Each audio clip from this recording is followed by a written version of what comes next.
আমি যে বইটা ফলো করতেছি সেটা হচ্ছে যে theory of machines by Khurmi. ঠিক আছে, সো এটার পিডিএফ আমি হচ্ছে এই চ্যাপ্টার যে দুইটা চ্যাপ্টার থেকে পড়াচ্ছি, এই দুটা চ্যাপ্টারের পিডিএফ হচ্ছে আমি গুগল ক্লাসরুমে আপলোড করে দেবো। সো এই দুটা চ্যাপ্টারই শুধু এখান থেকে আমরা পড়বো, 12 আর 13, দুটাই গিয়ার নিয়ে। 12 হচ্ছে বেসিক্স অফ গিয়ার, গিয়ারের যে বেসিক্স প্যারামিটার গুলো আছে সেইগুলো নিয়ে একটু আলোচনা করব। আর 13 নম্বর চ্যাপ্টারটাতে হচ্ছে গিয়ার ট্রেনিং গুলো কেমন হয় এবং এই রিলেটেড কিছু ম্যাথ আমরা করবো।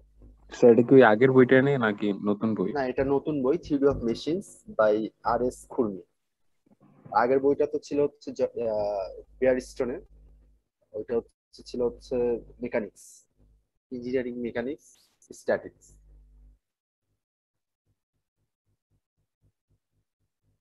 তো গিয়ার সম্পর্কে আপনাদের ধারণা আছে? বইটা দিয়ে দিন স্যার ইয়াতে ক্লাসে। হ্যাঁ, আমি ক্লাসরুমে আপলোড করে দেবো, সমস্যা নেই। গিয়ার সম্পর্কে আপনাদের ধারণা আছে?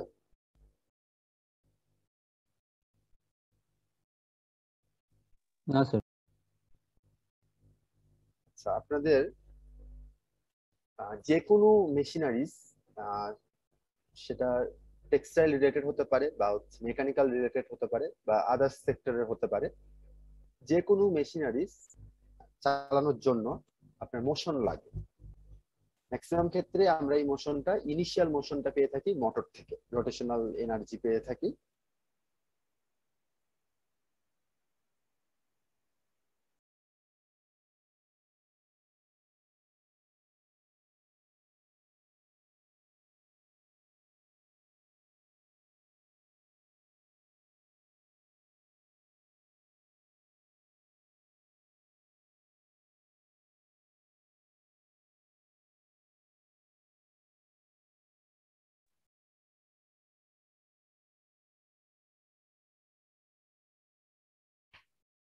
আচ্ছা, আমার নেট একটু প্রবলেম করছিল, দ্যাটস ওয়াই স্ক্রিন শেয়ার বন্ধ হয়ে গেছিল।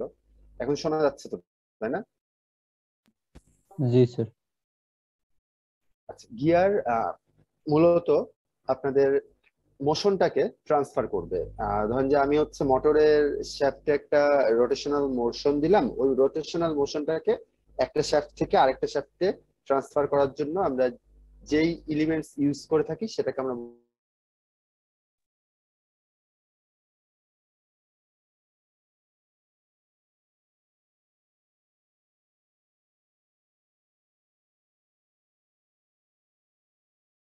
কাটা থাকবে আউটার সারফেসে। আর আর হচ্ছে ভেতরে হচ্ছে একটা হচ্ছে আপনার সার্কুলার থাকবে, এখানে হচ্ছে গ্যাপ থাকতে পারে নাও থাকতে পারে, এই গ্যাপ গুলো রাখা হয় ওয়েট রিডিউস করার জন্য। এই যে এখানে যে গ্যাপ গুলো দেখতেছেন, এই গ্যাপ গুলো রাখা হয় ওয়েট রিডিউস করার জন্য। যদি খুব হালকা ম্যাটেরিয়ালের গিয়ার, ম্যাটেরিয়ালটা যদি হালকা হয় তাহলে হচ্ছে আহ, এই গ্যাপ না রাখলেও চলে। মূলত এই গ্যাপটা রাখা হয় ব্যালেন্সিং এবং হচ্ছে আপনার ওয়েট রিডিউস করার জন্য। আর এটার মাঝে দেখেন একটা হচ্ছে গোলা, মানে সার্কুলার একটা হচ্ছে হোল যুক্ত একটা সিলিন্ড্রিক্যাল আকৃতির ইয়া আছে। এটার মধ্যে যে গ্যাপটা আছে এখানে হচ্ছে আপনার শ্যাফটটা হচ্ছে অ্যাটাচ করা হয়। তো এখানে হচ্ছে লক করা যায়, শ্যাফটটাকে এটার মধ্যে ঢুকাই দিয়ে তারপর হচ্ছে লক করে ফেলা যায়। তো শ্যাফটকে এখানে ঢুকাই যদি লক করে দিই তখন যেটা হয় সেটা হচ্ছে যে শ্যাফট এই গিয়ারের সাথে লক হয়ে যায়। ওই যে আপনারা এমএসপি তে স্কোয়ার কি তৈরি করেছিলেন, ওইখানে বলেছিলাম যে এই যে আপনারা দেখতে পাচ্ছেন না, গিয়ারের ভেতর হচ্ছে একটা স্কোয়ার কি এর স্লট থাকে, আর হচ্ছে শ্যাফটের উপরে হচ্ছে স্কোয়ার কিটা থাকে। তো ওই কিটা এসে যখন এখানে ম্যাচ হয়ে যায় তখন এটা লক হয়ে যায়। তো শ্যাফটের সাথে গিয়ারটা ওইভাবে লক হয়ে গেলে যখন গিয়ার ঘুরবে তখন ওটার সাথে অ্যাটাচড শ্যাফটটাও ঘুরতে থাকবে। তো যখন শ্যাফট ঘুরবে তখন হচ্ছে আহ এই গিয়ারের সাথে আরেকটা গিয়ার যখন অ্যাটাচ থাকবে ওই আরেকটা গিয়ারকেও সে ঘুরাতে সাহায্য করবে। তো এইভাবে হচ্ছে গিয়ার গুলো একটার সাথে আরেকটা মেশ করানো সম্ভব এবং একটা শ্যাফট থেকে আরেকটা শ্যাফটে মোশনটাকে ট্রান্সফার করানো সম্ভব। স্যার তো গিয়ার এইভাবে কি আমরা কোনো রোটেশনাল প্রসেস নাকি মোশনকে হচ্ছে এক কি জায়গা থেকে দেখি? একটা শ্যাফট থেকে আরেকটা শ্যাফটে চেঞ্জ করার জন্য বা ট্রান্সফার করার জন্য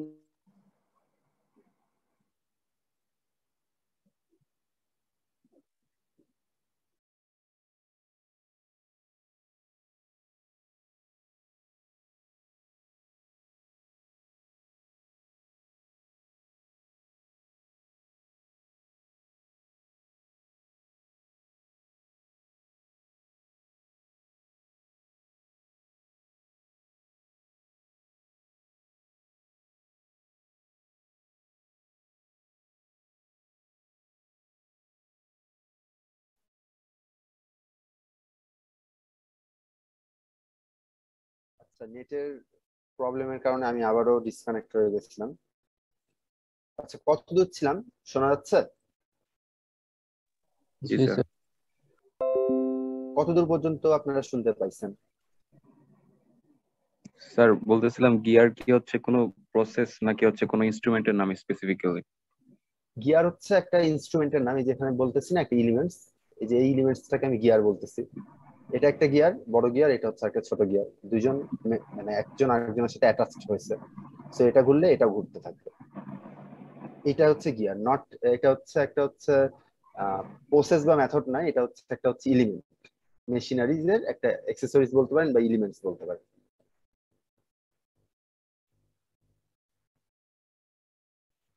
ঠিক আছে, চলো হচ্ছে element which shift a motion from one place to another, এরকম। রাইট। একটা শ্যাফট থেকে আরেকটা শ্যাফটে, কোনো একটা মেশিনারিজ এর মধ্যে একটা শ্যাফট থেকে, এই দেখেন এখানে লেখা আছে, বড় করি, এখানে এখানে লেখা আছে transmission of motion of power between two shafts. দুটা শ্যাফটের মধ্যে যখন হচ্ছে পাওয়ারটাকে ট্রান্সফার করা হয়, সেটা হচ্ছে গিয়ারের মূল কাজ।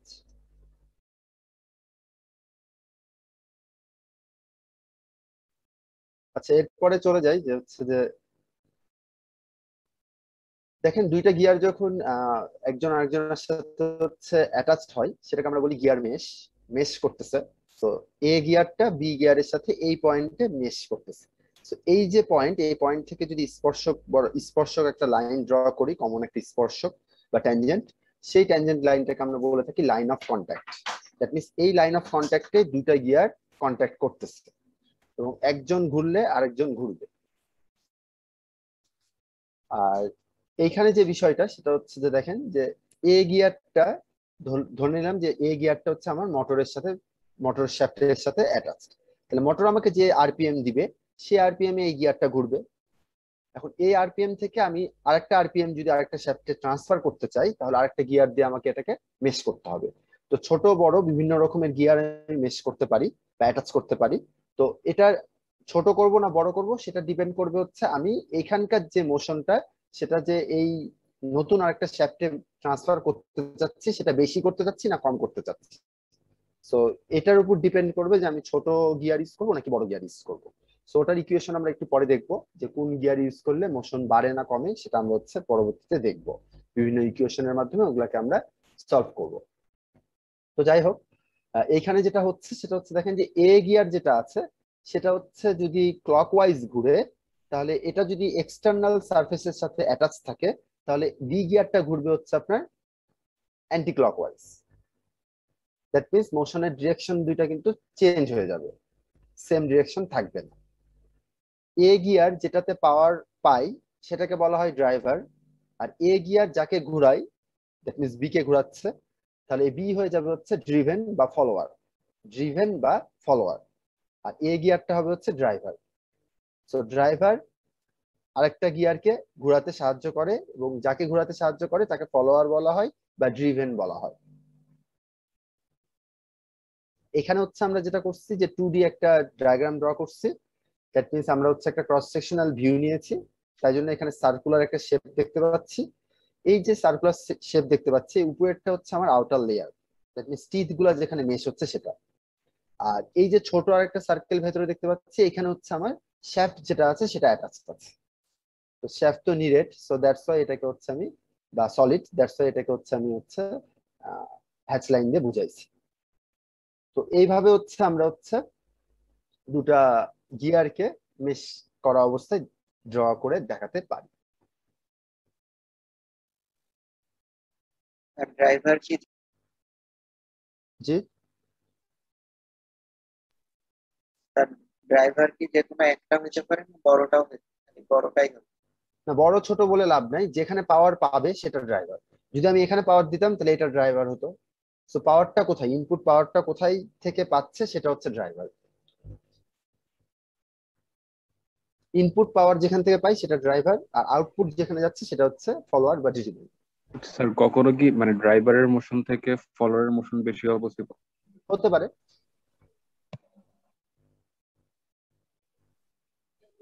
তখন কি তাহলে ওই যে ফলোয়ারটা হচ্ছে ড্রাইভার থেকে বড় হবে এরকম? ছোট? না, এখানে বড় ছোটর বিষয়টা পরে, বড় ছোটর বিষয় এখানে আসতেছে না। এখানে হচ্ছে টিথ নাম্বারের উপর ডিপেন্ড করে, ডায়ামিটারের উপর ডিপেন্ড করে, মানে বড় কত সেটার উপরও ডিপেন্ড করতেছে, আবার হচ্ছে আপনার টিথ নাম্বার কতগুলো আছে সেটার উপরে ডিপেন্ড করতেছে। ইউজুয়ালি যত ছোট হবে তত বেশি মানে মোশন ট্রান্সফার হবে, মানে সাইজের সাথে মোশন ট্রান্সফারটা হচ্ছে আপনার হচ্ছে ব্যস্তানুপাতিক অ্যাকচুয়ালি। স্যার পিচ সার্কেল বলতে একটা টার্ম দেখতে পাচ্ছি স্যার, সেটা বুঝে দিলে ভালো হতো স্যার। হ্যাঁ, ওইটাতে আমরা যাব। গিয়ারের যে টার্মিনোলজি গুলো আছে সেগুলো যখন পড়বো তখন হচ্ছে পিচ সাইকেল কি বা আরো আদার্স কিছু টার্মিনোলজি আছে সেইগুলো নিয়ে আমরা আলোচনা করবো এর পরের স্লাইডে, আমরা ওটা করবো বা পরের পেজে। স্যার এখানে এই যে আর দিয়ে একটা ডিরেকশন দেওয়া আছে, এটা কিসের ডিরেকশন? না, এটা গুরুত্বপূর্ণ না, এটা অ্যাকচুয়ালি ওই এটা হচ্ছে ভেলোসিটিটা বোঝানো হচ্ছে। তো এটা হচ্ছে আমাদের ফ্রিকশনাল ভেলোসিটিটা এখানে লাগবে না, আমরা জাস্ট কতটুকু মানে হচ্ছে এখানে ফ্রিকশনাল রেজিস্ট্যান্স বোঝানোর জন্য আর বোঝানো হচ্ছে। তো এটা হচ্ছে দেখেন আপনার দুইটা গিয়ারের টিথ যখন হচ্ছে একজন আরেকজনের সাথে মেশ করবে তখন তো এদের মধ্যে অবশ্যই ফ্রিকশন হবে, তাই না? তো ফ্রিকশনটা কতটুকু হচ্ছে, ফ্রিকশনাল রেজিস্ট্যান্স কতটুকু হচ্ছে সেটার জন্য এখানে টাকে বোঝানো হয়েছে। হচ্ছে আপনার লিনিয়ার ভেলোসিটি, লিনিয়ার ভেলোসিটির কারণে যে ফোর্সটা পাচ্ছে আর কি। তো ওইটা আমাদের গুরুত্বপূর্ণ কোনো কিছু না এখানে, কারণ আমরা হচ্ছে ফ্রিকশনের যে পার্ট আছে সেটা নিয়ে আমরা এখানে পড়াশোনা করব না। আমরা জাস্ট মোশনটা কতটুকু ট্রান্সফার করতে পারবো একটা শ্যাফট থেকে আরেকটা শ্যাফটে সেটা নিয়ে আলোচনা করব। যেন আপনারা কোনোদিন যদি হচ্ছে কোনো একটা মেশিন ডিজাইন করতে যান তাহলে যেন ওইভাবে ডিজাইন করতে পারে, যে আমার কতটুকু আউটপুট মোশন লাগবে সেই অনুযায়ী গিয়ার গুলাকে ডিজাইন করে আপনার হচ্ছে মোশনটাকে ট্রান্সফার করতে হবে। এখানে কারো কোনো কোশ্চেন আছে?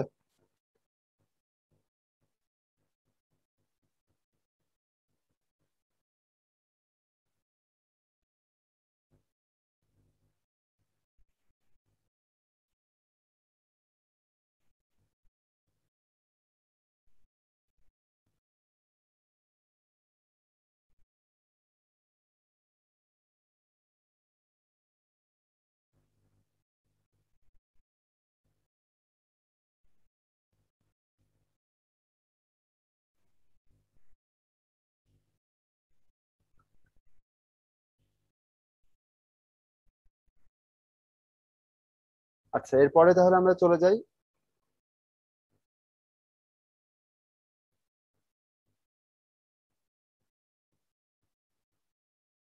এখানে কিছু গিয়ারের এক্সাম্পল দেওয়া আছে। দেখেন যে স্পাইরাল গিয়ার হতে পারে, সেখানকার টিথ গুলা সোজা থাকে না, একটু বেঁকানো থাকে, ইনক্লাইন্ড অবস্থায় থাকে। আবার এটা হেলিক্যাল গিয়ার হতে পারে। তো এখানে হচ্ছে দেখেন যে হচ্ছে যে হেলিক্স আকারের টিথ থাকে, তো একজন আরেকজনের সাথে মেশ করে। ইউজুয়ালি এই গিয়ার গুলার হচ্ছে আপনার এই হেলিক্যাল বা স্পাইরাল গিয়ার যদি বলি, এই গিয়ার গুলার হচ্ছে ফ্রিকশন বেশি থাকে মানে কম্পেয়ার টু স্পার গিয়ার। এর আগে আমরা যে গিয়ারটা দেখলাম সেটা কিন্তু স্পার গিয়ার, মানে সোজা দাঁত থাকা গিয়ার গুলাকে আমরা বলি স্পার গিয়ার। আর এটা হচ্ছে স্পাইরাল, এটা হচ্ছে আপনার হেলিক্যাল। এটাও একটা হচ্ছে স্পাইরাল গিয়ার অ্যাকচুয়ালি। এটা স্পাইরাল না, এটা দেখেন টিথ গুলা সোজা, এটা বেভেল গিয়ার অ্যাকচুয়ালি। তো স্পার গিয়ারের মধ্যে দেখেন স্পার গিয়ার এভাবে দুটা পাশাপাশি অ্যাটাচ হতে পারে, আবার হচ্ছে এভাবে একটার উপর আরেকটা অ্যাটাচ হতে পারে, 90 ডিগ্রিতে থাকতে পারে। এটা দেখেন 90 ডিগ্রিতে মোশনটাকে ট্রান্সফার করতেছে। তো এরকম যদি 90 ডিগ্রিতে কোনো গিয়ার যদি মোশন ট্রান্সফার করে সেটাকে আমরা বলে থাকি বেভেল গিয়ার। বেভেল গিয়ার আরেকবার যদি কোনো একটা গিয়ার দেখেন এই গিয়ারটা করতেছে কি, এটা যদি ইনপুট হয় তাহলে কি এটা এপারে ঘুরতেছে, আর এটা কি করতেছে, এটা যদি আউটপুট হয় তাহলে এটা ঘুরতেছে কি এটার সাথে 90 ডিগ্রিতে। সো যদি মোশনটাকে 90 ডিগ্রিতে ট্রান্সফার করা হয় তাহলে সেই গিয়ারটাকে বলি আমরা বেভেল গিয়ার। এখানে স্পাইরাল গিয়ারেও ওয়ান কিন্তু কাইন্ড অফ বেবল গিয়ার। হ্যাঁ, স্পাইরাল গিয়ারও one kind of bevel gear. আর এটা হচ্ছে আপনার দেখেন টিথ গুলা সোজা সোজা, তো এই সোজা সোজা টিথ যদি থাকে সেটাকে আমরা বলি spare gear. Spare gear. So spare gear কিন্তু হচ্ছে নর্মালি প্যারালালি, এই যে এভাবে প্যারালালি অ্যাটাচ থাকতে পারে, তো প্যারালালি মানে মোশন ট্রান্সফার করতে পারে, অথবা বেভেল গিয়ার আকারে 90 ডিগ্রিতেও মোশন ট্রান্সফার করতে পারে। বোঝা গেছে? আর এটা হচ্ছে ডাবল হেলিক্স গিয়ার, এটার ফ্রিকশন আরো বেশি। স্পার গিয়ার গুলার ফ্রিকশন কম থাকে, এটাই সবচেয়ে বেশি কমনলি ইউজ করা হয়।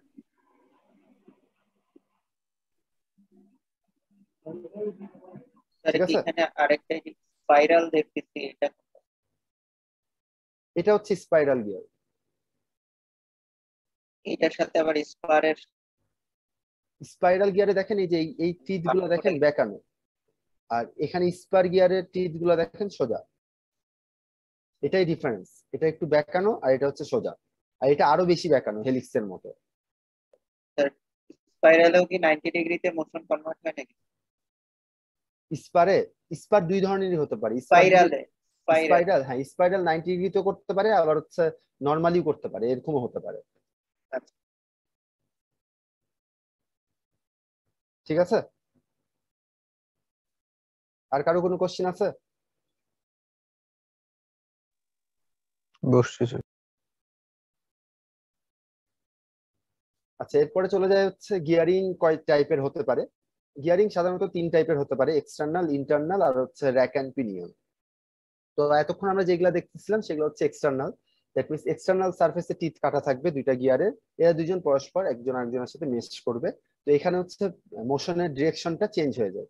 এটা যদি অ্যান্টি ক্লকওয়াইজ থাকে তাহলে এটা ক্লকওয়াইজ হয়ে যাবে, আবার এটা যদি ক্লকওয়াইজ থাকে তাহলে এটা অ্যান্টি ক্লকওয়াইজ হয়ে যাবে। তো পাশাপাশি দুইটা শ্যাফটের গিয়ার যদি মেশ করে তাহলে হচ্ছে ডিরেকশন গুলা চেঞ্জ হয়ে যাবে, শ্যাফটের রোটেশনাল ডিরেকশন চেঞ্জ হয়ে যায়।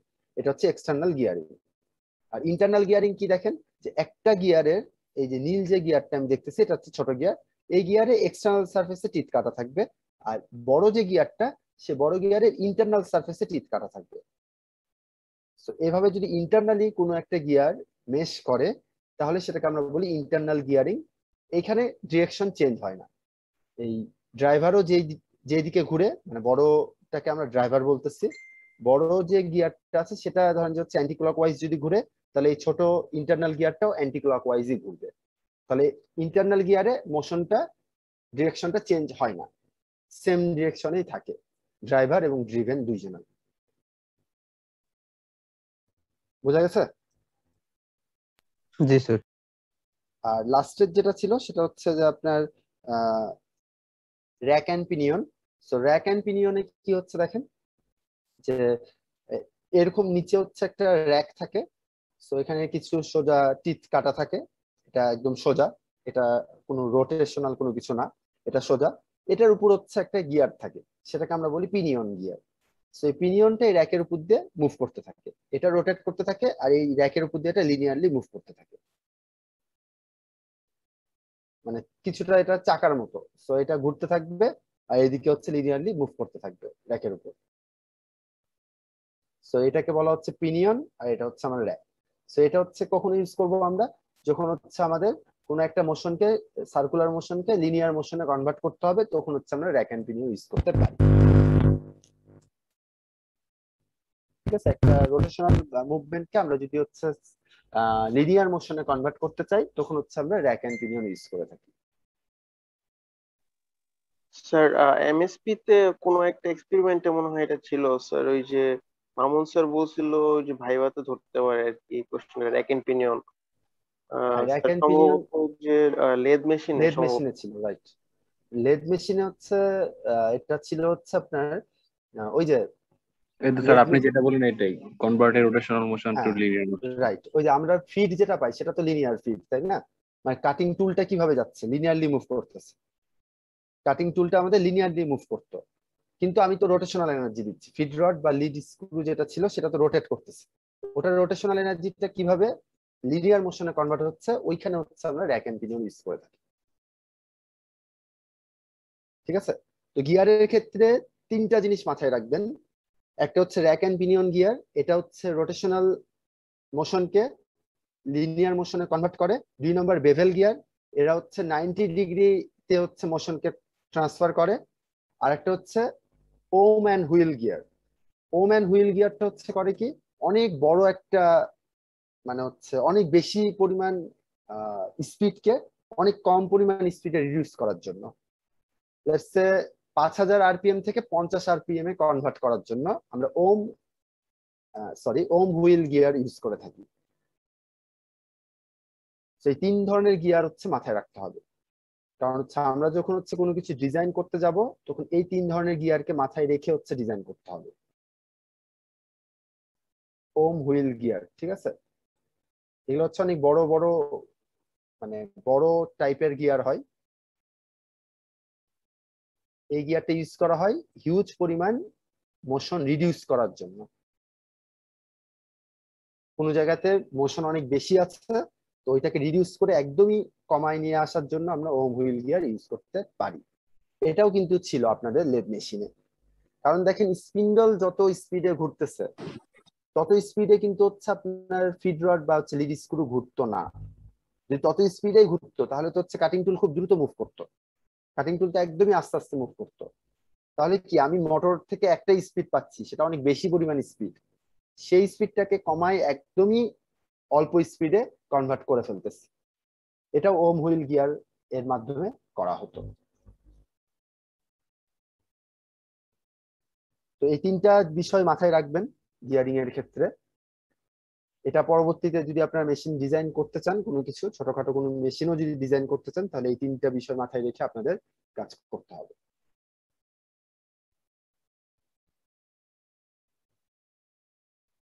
আচ্ছা, এখানে দেখেন কিছু ফিগার ড্র করা আছে। এখানে দেখেন ইন্টারনাল গিয়ার গুলো কিভাবে মেশ করে সেটা দেখানো হয়েছে। আর হচ্ছে আপনার এখানে হচ্ছে একটা র্যাক এন্ড পিনিয়ন দেখানো হয়েছে। দেখেন এটা হচ্ছে র্যাক আর হচ্ছে এটা পিনিয়ন। পিনিয়নটা হচ্ছে যে রেল লাইনের মতো থাকে, সো এটা ঘুরলে এটা হচ্ছে আস্তে আস্তে এদিকে লিনিয়ারলি যে কোনো একদিকে এইদিকে অথবা এদিকে মুভ করতে থাকে। স্যার লিনিয়ার যেটা ওটা র্যাক না? এটা র্যাক আর এটা পিনিয়ন। র্যাক হচ্ছে যে নিচের সারফেসটা, মানে নিচের হচ্ছে জি স্যার। লিনিয়ার যেটা। ইন্টারনাল কিন্তু হচ্ছে একাধিক গিয়ারও মেশ করতে পারে, আবার একটা গিয়ারও মেশ করতে পারে। ইট ডিপেন্ডস অন যে আমি কত বড় সাইজের হচ্ছে গিয়ার কে মানে মেশ করাচ্ছি। এখন হচ্ছে আমরা কিছু টার্ম দেখব, যে একটা স্পার গিয়ারের নরমালি কি কি টার্ম থাকতে পারে, সে টার্ম গুলা সম্পর্কে আমরা একটু পরিচিত হব। ফার্স্টে সবচেয়ে বেসিক যে ইউনিট সেটা হচ্ছে পিচ সার্কেল। পিচ সার্কেল কি দেখেন, এটা হচ্ছে একটা ইমাজিনারি সার্কেল, যেটা হচ্ছে একদম মানে মোশনটাকে অ্যাকচুয়াল মানে মানে অ্যাকচুয়াল গিয়ার যতটুকু মোশন কনভার্ট করতে পারে সেটা মানে কিভাবে মানে ঠিক সেই পরিমাণ মোশনই যেন কনভার্ট করতে পারে, ওইভাবে একটা ইমাজিনারি একটা সার্কেল ড্র করে ফেলা হয়। মূলত এটাকে আমরা বলতে পারি যে যেইটুক পর্যন্ত হচ্ছে আমার দুটো গিয়ার মেশ করে, মেশ করার পর যে কমন সাইকেলটা পাই সেটাকে আমরা বলে থাকি পিচ সার্কেল। ঠিক আছে? পিচ সার্কেলটা হচ্ছে দুটা গিয়ার যখন মেশ করবে করে কমন পয়েন্টে যেই সার্কেলটা পাই সেটাকে আমরা পিচ সার্কেল বলে থাকি। দেখেন একদম মাঝামাঝি বলা কমন হয়। পয়েন্ট বলতে কি বোঝাচ্ছে? এই যে এটার উপরে হচ্ছে আরেকটা টিথ থাকবে না, অন্য আরেকটা জি গিয়ার জি যে গিয়ারটা ইয়া জি। করবে, সে টিথটা থাকবে না। সো টিথটা হচ্ছে পুরাপুরি এত নিচ পর্যন্ত তো আসছে না, হয়তো এত দূর পর্যন্ত আসতেছে। তাহলে এদের যে মাঝামাঝি যে কমন পয়েন্ট, সেই কমন পয়েন্ট থেকে যে সার্কেলটা ড্র করা হচ্ছে সেটা হচ্ছে পিচ সার্কেল। সো এটা ইমাজিনারি, তাই তো? ওটা ইমাজিনারি সার্কেলই বলা হচ্ছে। সেখানে আমি হচ্ছে যদি দেখাই, ওই ইমাজিনারি সার্কেলের যেইটা সেন্টারটা কোথা থেকে হবে স্যার? মানে সেন্টার যে তো সব একই, সেন্টার তো একটাই। ওই যে নাকি শ্যাফট, ফলোয়ার? ড্রাইভারের যে সেন্টার সেটা হচ্ছে না সেটা ড্রাইভারের কি? সেন্টারও হতে পারে ফলোয়ারের, কারণ ওটা তো কমন সার্কেল, দুটার জন্য হচ্ছে আপনার হচ্ছে মানে ড্রাইভার ফলোয়ার থেকে নিলে ওটার মানে পরিমাণ ওই গিয়ারের জন্য যতটুকু ততটুকু হবে, আর ড্রাইভার থেকে নিলে ড্রাইভারের জন্য যতটুকু পিচ সার্কেল সেটা। দেখেন এইখানে দেখেন দুটা পিচ সার্কেল দেখতে পাচ্ছেন। জি স্যার। জি স্যার, জি স্যার, বুঝতে পারছি।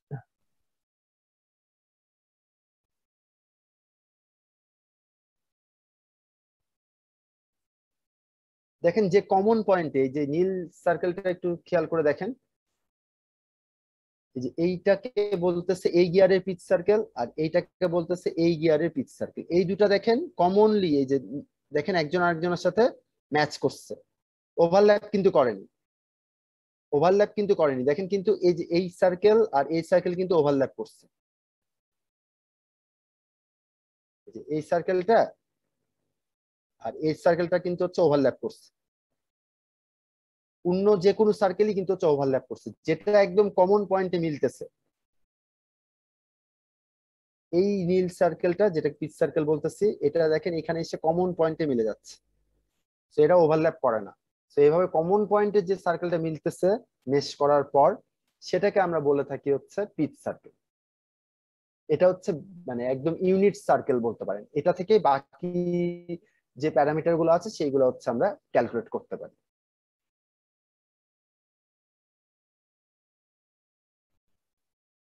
জি স্যার, বুঝতে পারছি। বুঝা গেছে? জি স্যার। তো যাই হোক, এটা মানে এটার পরে দেখেন যে হচ্ছে যে পিচ সার্কেলের পরে, পিচ সার্কেল তো হচ্ছে এই টিথের দেখা যাচ্ছে যে কোনো একটা মানে এই টিথের সর্বোচ্চ পয়েন্ট এবং সর্বনিম্ন পয়েন্টের যে কোনো একটা মাঝের যে কোনো একটা জায়গাতে থাকতে পারে। মানে মিড পয়েন্টে থাকতে হবে এমন না, উপরেও থাকতে পারে নিচেও থাকতে পারে, এটা ডিপেন্ড করবে যে কিভাবে মেশ করতেছে তার উপর। তো লেটস সে এটা হচ্ছে আমাদের পিচ সার্কেল। পিচ সার্কেল থেকে একদম টিথের সর্বোচ্চ যেই ডিস্টেন্সটা আছে সেটাকে আমরা বলে থাকি অ্যাডেন্ডাম ডিস্টেন্স। আর এই সার্কেলের যে রেডিয়াস বা ডায়ামিটার সেটাকে আমরা বলে থাকি অ্যাডেন্ডাম সার্কেল, এবং এটার রেডিয়াসকে অ্যাডেন্ডাম রেডিয়াস বা অ্যাডেন্ডাম ডায়ামিটারকে ডায়ামিটার বলা হয়।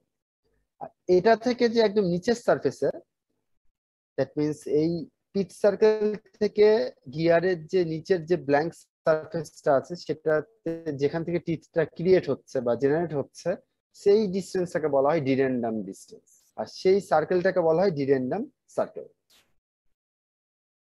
আর এখানে কিছু ক্লিয়ারেন্স রাখা হয়, সো এটাকে বলা হয় ক্লিয়ারেন্স। আর এরপরে দেখেন এই যে টিথের যে টুথ থিকনেস যেটা আছে এটাকে বলা হচ্ছে টুথ থিকনেস। এখান থেকে এটা এটা হচ্ছে টুথ থিকনেস। আর এটা হচ্ছে আমাদের ফেস উইথ, ঠিক আছে, এটা হচ্ছে আমাদের ফেস উইথ। আর এটা হচ্ছে টিথ বা টুথ থিকনেস। আর এরপরে দেখেন সার্কুলার প্যাচ নামের একটা টার্ম আছে, সেটা হচ্ছে যে আমার এখন দেখেন টিথ একটা গিয়ারের আউটার সার্ফেসে আমি 50টা টিথ দিলাম, এই 50টা টিথই কিন্তু আইডেন্টিক্যাল হবে এবং একজনের সাথে আরেকজনের গ্যাপ কিন্তু ইউনিক হবে। সো একটা টিথের সাথে আরেকটা টিথের যে গ্যাপ সেটাকে আমরা বলতেছি সার্কুলার প্যাচ, সার্কুলার পিচ, এবং এটা হচ্ছে সার্কুলার ডিস্টেন্স। এখান থেকে এটা এই ডিস্টেন্সটাকে আমি বলতেছি সার্কুলার ডিস্টেন্স বা সার্কুলার পিচ। এই পয়েন্ট আরেকটা এই পয়েন্ট, এই দুটো তো কমন পয়েন্ট টিথের। এখান থেকে এই ডিস্টেন্স বের করলেই তো আমি পেয়ে যাবো যে একটা টিথের থেকে আরেকটা টিথের ডিস্টেন্স কতটুকু। এই যে সার্কুলার ডিস্টেন্স, এই সার্কুলার ডিস্টেন্সটাকে আমি বলতেছি সার্কুলার পিচ। বোঝা গেছে? এই কয়টা টার্ম মনে রাখলেই মোটামুটি চলবে। পিচ সার্কেল, পিচ সার্কেলের উপরের টিথের মাথা পর্যন্ত যেই ডিস্টেন্স সেটাকে আমরা বলে থাকি অ্যাডেন্ডাম ডিস্টেন্স, ওটা অ্যাডেন্ডাম সার্কেল। আর নিচেরটা হচ্ছে ডিডেন্ডাম, এবং ওই ডিস্টেন্স ডিডেন্ডাম, এবং সার্কেলটাকে বলে থাকি ডিডেন্ডাম সার্কেল। আর এরপরে হচ্ছে আপনার টুথ থিকনেস আছে, যেটা হচ্ছে এটা। ফেস উইথ আছে, যেটা হচ্ছে এটা। আর এরপরে হচ্ছে সার্কুলার পিচ, সেটা হচ্ছে যে একটা টিথের সেম পয়েন্ট থেকে আর একটা টিথের সেম পয়েন্টের যে সার্কুলার ডিস্টেন্স সেটাকে আমরা বলে থাকি পিচ, সার্কুলার পিচ। এখানে কারো কোনো কোশ্চেন আছে?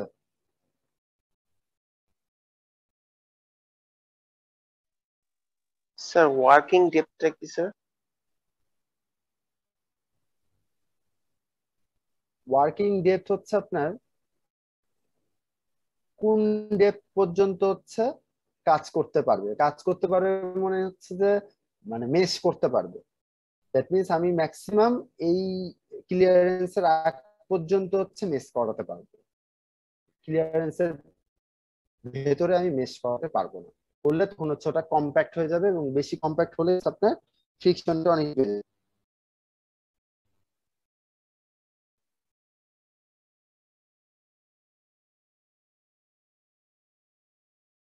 তো এখানে টিথ গুলাকে এমন ভাবে ডিজাইন করা হয় যেন একটা গিয়ারের সাথে আরেকটা গিয়ার মেশ করবে সেটা যেন খুব কম্প্যাক্ট কথা ভাবেও না ভালো থাকে, বোঝা আবার যাচ্ছে না। খুব লুজ ভাবেও না থাকে। লুজ ভাবে থাকলে কি হবে যে বারবার ছুটে যাবে মোশন। হ্যালো, এখন কি শোনা যাচ্ছে? রাব্বি, আপনি কি শুনতে স্যার মাঝে পাচ্ছেন? মধ্যে কথা আটকে আটকে আসতেছে। স্যার শুনতে পাচ্ছি, মাঝে মধ্যে আচ্ছা কথা আচ্ছা, আটকে আটকে আমার আসতেছে। বুঝতেছি না আমার নেটওয়ার্ক প্রবলেম নাকি আচ্ছা, যখন আটকায় আসবে আপনার। বাকিরা কি শুনতে পাচ্ছেন, নাকি বাকিরাও একই অবস্থা, মানে একই প্রবলেম ফেস করতেছেন? না না স্যার, স্যার, ক্লিয়ার। কথা ক্লিয়ার আছে। আচ্ছা আচ্ছা, তার মানে রাব্বি আপনার মনে হয় একটু নেটের প্রবলেম থাকতে পারে। আমার নিজেরও নেটের প্রবলেম করতেছে, এই জন্য আমি কনফিউজ ছিলাম যে আমারটাই শোনা যাচ্ছে কিনা। তো যাই হোক, মানে গিয়ার যখন হচ্ছে আমরা ডিজাইন করি তখন হচ্ছে গিয়ার ডিজাইনের সময় দুইটা জিনিস মাথায় রাখতে হবে, যে দুইটা টিথ যখন মেশ করবে তখন যেন খুব কম্প্যাক্ট ভাবে এরা মেশ না করে। কম্প্যাক্ট ভাবে মেশ করলে ফ্রিকশন বেশি হবে, মোশন লস বেশি হবে। তো সেক্ষেত্রে কিন্তু হচ্ছে আমি অনেক মোশন লস করে ফেলবো ফ্রিকশনাল এনার্জির কারণে, মানে ফ্রিকশনাল লসের কারণে। আর আবার যদি আমি খুব লুজ ভাবে যদি এদেরকে কানেক্ট করি, সেখানে ফ্রিকশন কম হবে, ঠিক আছে, কিন্তু হচ্ছে দেখা যাবে যে এটা হচ্ছে ঠিকভাবে কানেক্ট হবে না, ছুটে যাবে, বারবার লুজ হয়ে যাবে। তো সেক্ষেত্রে হচ্ছে আরেকটা প্রবলেম, যে আমি ঠিকভাবে মোশনটা বারবার হচ্ছে দেখা যাবে যে ডিসরাপ্টেড হবে, যে বারবার ছুটে যাচ্ছে গিয়ারটা। তো এই জন্য একটা অপটিমাম ভাবে এটাকে হচ্ছে সেট করা হয়, যেন খুব বেশি টাইট ভাবেও না থাকে, আবার খুব লুজ ভাবেও না থাকে, যেন ম্যাক্সিমাম, মানে এমন ভাবে ডিজাইন করা হয় যেন ম্যাক্সিমামটা হচ্ছে আমরা পেতে পারি মোশন ট্রান্সফার করে, এবং সেফ ভাবে যেন পেতে পারি। তো যাই হোক, এখন হচ্ছে তাহলে ওই যে অ্যাডেন্ডাম ডিডেন্ডাম এগুলো তো বললাম, অ্যাডেন্ডাম সার্কেল, ডিডেন্ডাম স্যার সার্কেল। একটা কোশ্চেন ছিল। পরে চলে আসছে সার্কুলার পিচ। সার্কুলার পিচটা কি ছিল? যে আমার একটা গিয়ারের পুরা জীবন, বলেন।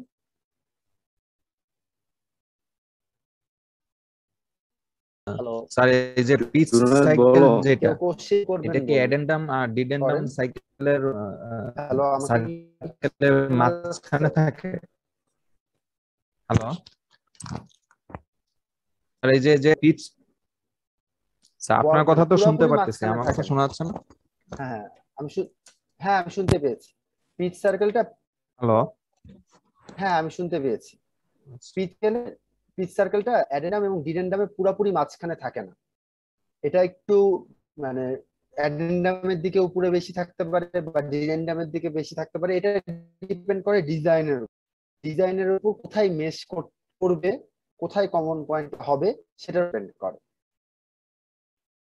এটা বরাবর মিড পয়েন্টে হবে এটা এমনও কোনো বিধান নাই, বা উপরের দিকে হবে না নিচের দিকে হবে এমন বিধান নাই, এটা যে কোনো সাইডে হতে পারে। বাট এটা ম্যাক্সিমাম পয়েন্টটাকে আমরা বলে থাকি অ্যাডেন্ডাম পয়েন্ট, আর মিন পয়েন্টটাকে বলে থাকি ডিডেন্ডাম পয়েন্ট। অ্যাডেন্ডাম এবং ডিডেন্ডামের মাঝখানে, মাঝখানে বলতে কিন্তু মানে মধ্যখানে না, মানে এই গ্যাপের যে কোনো একটা জায়গাতে হতে পারে পিচ স্যার, সার্কেল।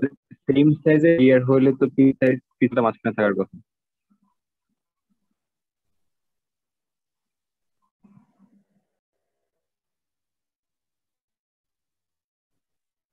সাইজে একটা ফাহাদ।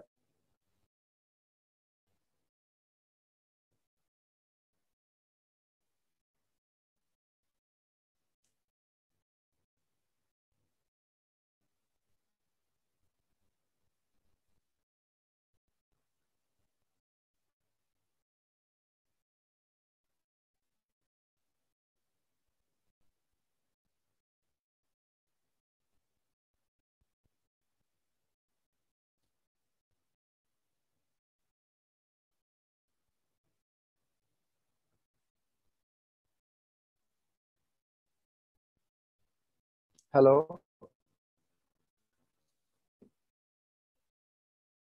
হ্যাঁ ফাহাদ, আপনি একটা কোশ্চেন, আমি আপনার কোশ্চেন বুঝিনি, আমাকে কি শুনছে?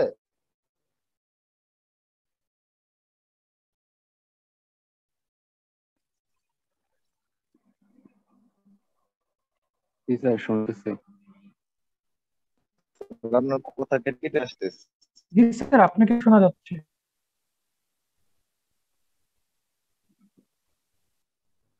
আচ্ছা, নেটের প্রবলেমের কারণে হতে পারে যে আমার কথা কাটা কাটা যাচ্ছে।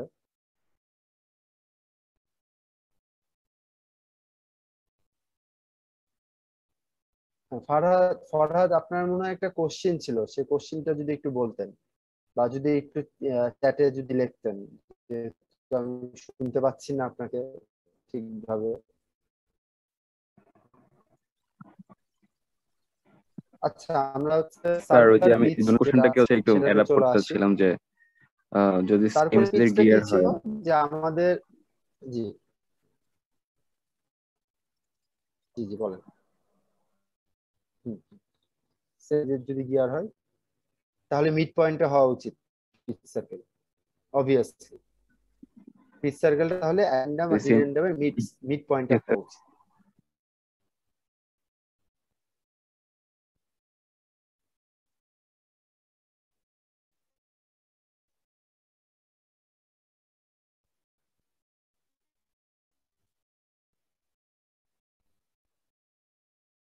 তাদের কথা কি কেউ বুঝতে পারলেন? আমি শুনতে পাচ্ছি না পড়াতে ঠিকভাবে।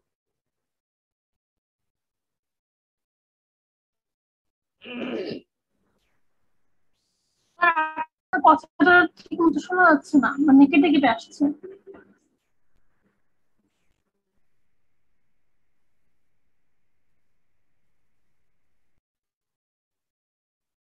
তো আমার কথা তো, আচ্ছা এক মিনিট আমি একটু নেটওয়ার্কটা চেঞ্জ করি।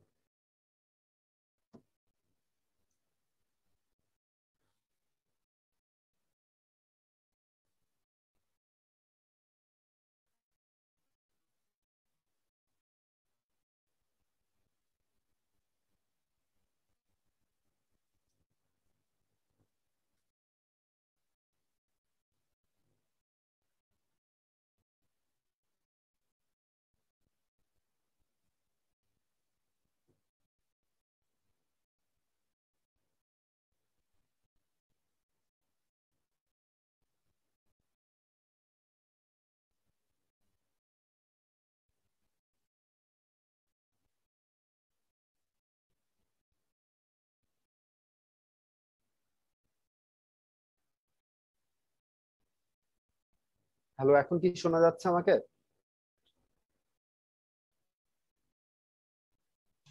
জি স্যার। আচ্ছা ঠিক আছে, আমি ওই যে নেটওয়ার্ক চেঞ্জ করলাম, হোপফুলি এখন প্রবলেম হওয়ার কথা না। মোবাইল থেকে হটস্পট দিয়ে এখন কানেক্ট করলাম। আচ্ছা তাহলে হচ্ছে আমরা এই যে যেটা বলতেছিলাম, যে আচ্ছা সেম সার্কেল যদি হয়, ঠিক আছে, সেম টাইপের যদি দুইটা গিয়ার হয় তাহলে হচ্ছে আহ, দুইটা গিয়ারের হচ্ছে একদম মিড পয়েন্টে হচ্ছে আপনার পিচ সার্কেলটা হওয়া উচিত। আর সার্কুলার প্যাচটা কি ছিল, সেটা হচ্ছে যে আপনার পুরা একটা গিয়ারের আউটার সারফেসে যতগুলা টিথ থাকে, তার একটা টিথের যে ডিস্টেন্সটা, একটা টিথের সাথে আরেকটা টিথের যে ডিস্টেন্স, সেই ডিস্টেন্সটাই ছিল circular pitch, that means circular ডিস্টেন্সটা। তাহলে আমরা করতে পারি কি, পুরা পরিধি যেটা আছে পাই ডি, এটা তো আমার পরিধি, একটা গিয়ারের আউটার সারফেসের পরিধি। এই পুরা পরিধিটাকে আমি যদি টোটাল নাম্বার অফ টিথ দিয়ে ডিভাইড করে দিই, তাহলে একটা টিথের কতটুকু মানে জায়গা দখল করলো সেটা আমি পেয়ে যাব। সেটাই তো হচ্ছে আমার সার্কুলার পিচ। পাইডিটা হচ্ছে আমার পুরো আউটার সারফেসে হচ্ছে পরিধি। তো ধরেন যে এখানে আমার 40টা টিথ আছে, এভাবে 40টা টিথ আছে, তাহলে আমার তো একটা টিথের সাথে আরেকটা টিথের ডিস্টেন্সটা কত সেটা বের করতে হবে। এই যে এই সার্কুলার ডিস্টেন্সটা আমাকে বের করতে হবে, তাই না? এই সার্কুলার ডিস্টেন্সটা আমাকে বের করতে হবে। তাহলে এই সার্কুলার ডিস্টেন্সটা কতটুকু হবে? পুরা সার্কেলের যে পরিধি, সেটাকে আমি নাম্বার অফ টিথ দিয়ে ডিভাইড করলে তো একটা টিথের কতটুকু মানে জায়গা সে নিল সেটা আমি পেয়ে যাব। এবং সেটাই হচ্ছে আমাদের সার্কুলার পিচ। সার্কুলার পিচকে পিসি দ্বারা মানে রিপ্রেজেন্ট করা হয়, এবং এটা হচ্ছে pi D by T. D হচ্ছে আমার পিচ সার্কেলের ডায়ামিটার, আর টি হচ্ছে number of teeth on the wheel, মানে গিয়ারে যতগুলো হচ্ছে টিপ থাকবে সেটা। বোঝা গেছে এটা?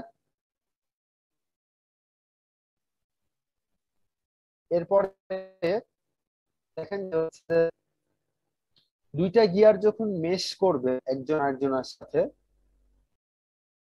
দুইটা গিয়ার যখন একটা একজনের সাথে মেশ করবে তখন যেটা হয় দুইজনেরই পিচটা সমান হতে হবে, সার্কুলার পিচের ভ্যালু সমান হতে হবে। এটা হচ্ছে মেশ করার কন্ডিশন। তাহলে এখানে কি for gear 1 pi d1 by t1, আর পরেরটা হচ্ছে পাই d2 বাই t2। তাহলে পাই পাই কেটে গেল, তাহলে থাকলো কি d1 by d2 divided d1 by dt1 equals to d2 by, তাহলে দেখেন d এর সাথে t, তার মানে ডায়ামিটার যত বেশি হবে গিয়ার যদি মেশ করে তাহলে টিথ নাম্বার যেটা বড় সেটাতে বেশি হবে। ক্লিয়ার? দুটো গিয়ার যদি পরস্পর মেশ করে যার ডায়ামিটার বেশি তার টিথ সংখ্যা বেশি হবে, কারণ এরা একজন আরেকজনের সাথে সমান। টি আর ডি এর মধ্যে কিন্তু আমরা সম্পর্কটা পেয়ে গেলাম, এটা হচ্ছে সমানুপাতিক সম্পর্ক। এটা খুবই গুরুত্বপূর্ণ ডিজাইন করার জন্য, গিয়ার ডিজাইনের জন্য। এতদূর পর্যন্ত কারো কোনো কোশ্চিন আছে?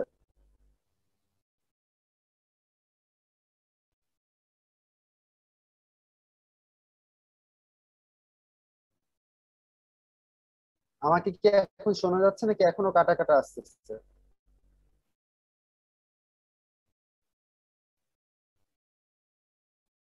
স্যার পাক্কা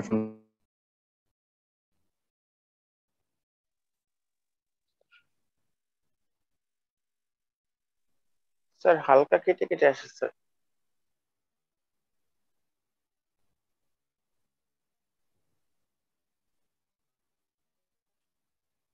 আচ্ছা, সার্কুলার পিচ আর ডি আর টি এর মধ্যে সম্পর্ক, এটা কি বুঝতে পেরেছেন সবাই?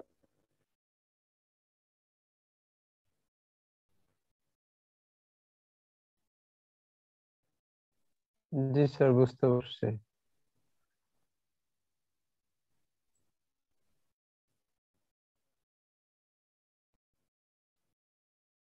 আচ্ছা, এরপরে হচ্ছে আমাদের ডায়ামিটার পিচ।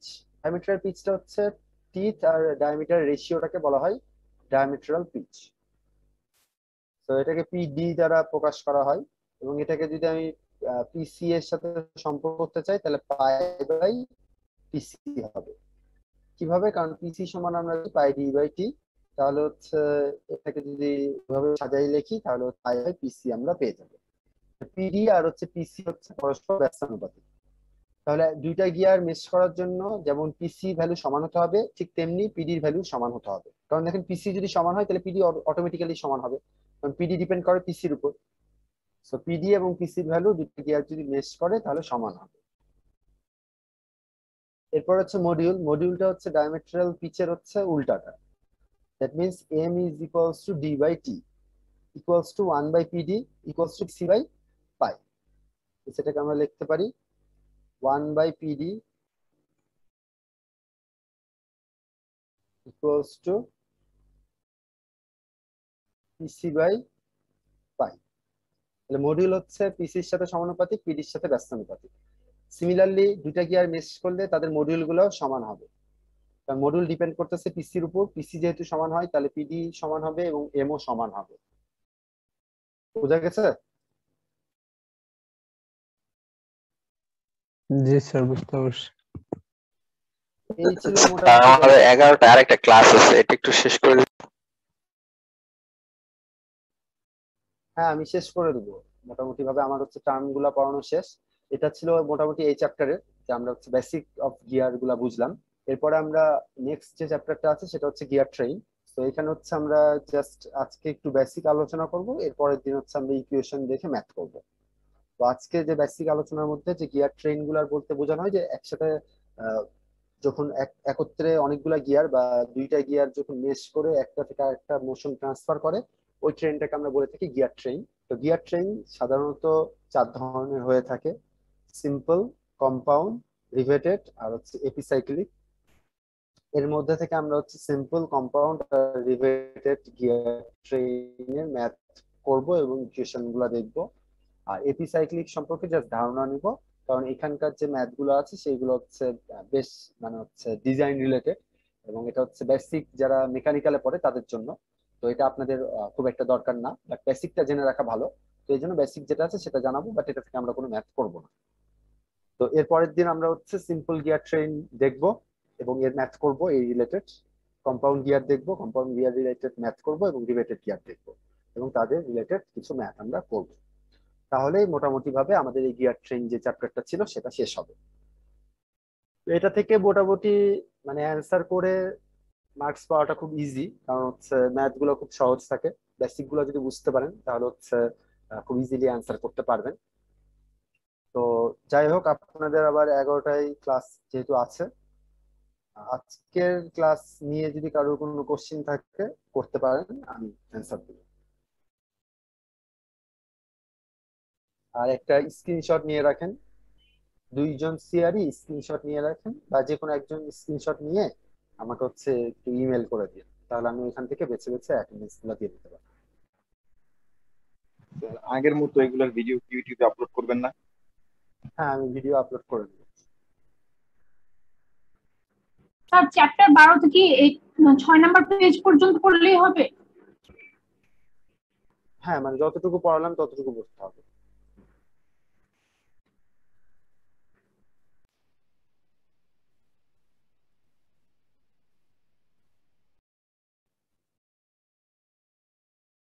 চ্যাপ্টার 12 তো জাস্ট ইন্ট্রোডাকশন, মানে গিয়ার কি, গিয়ারের সাথে যে টার্ম গুলো আছে সেইগুলো সম্পর্কে just আলোচনা করছি, থিওরিটিক্যাল আর কিছু ইকুয়েশন দেখছি।